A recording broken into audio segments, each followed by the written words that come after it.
Good afternoon and welcome to the Hot Springs Community of Christ. My name is Terry Williams. I'm a full-time pastor here, and I've been asked to share with you a few details of the good things that God is doing in this congregation.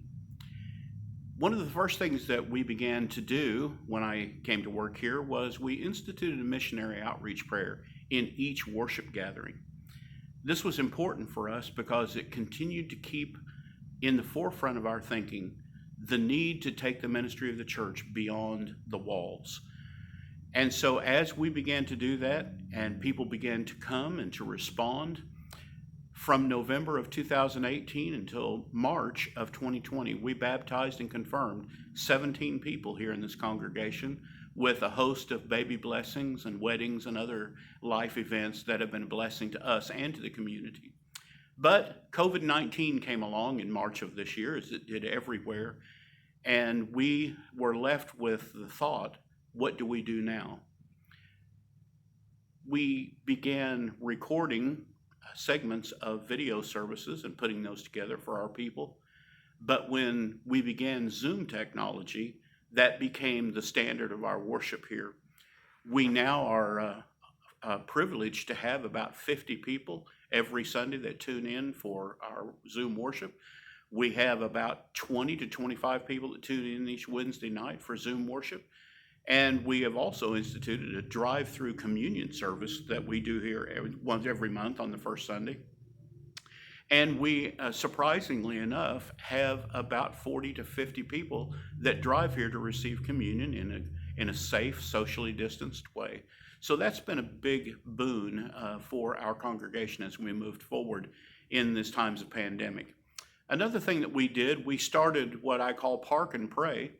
Each day from 10 o'clock in the morning to noon, I sit on the parking lot and I pray with people. They stay in their cars, I stay in mine, and we share together about concerns and things that may be on their heart.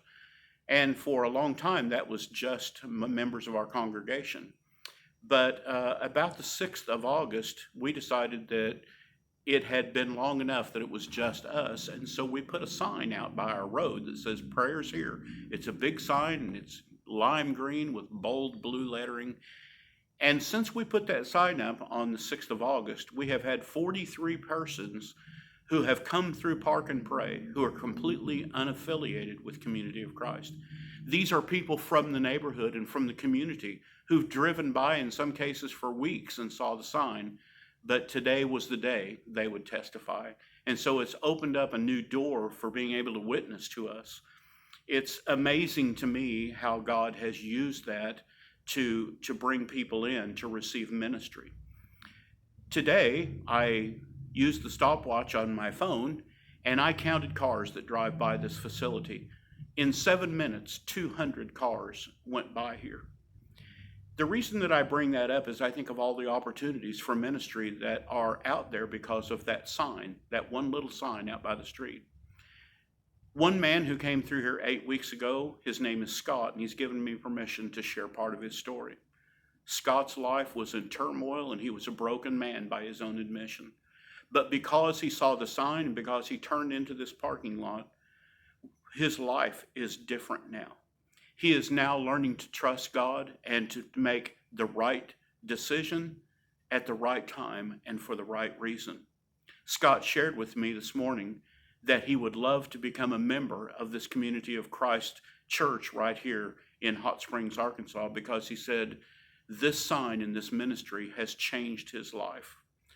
I think often about the opportunities that we as brothers and sisters in Christ have to make a difference in the lives of people. We are finding our way here in Hot Springs because this is a congregation of loving, caring, and missionally minded people. I think about other congregations in other places and the countless opportunities that we have to share the good news of the gospel. Sisters and brothers, let's find a way to share the good news of Jesus Christ as presented by Community of Christ, and let us work together that all might hear the gospel message.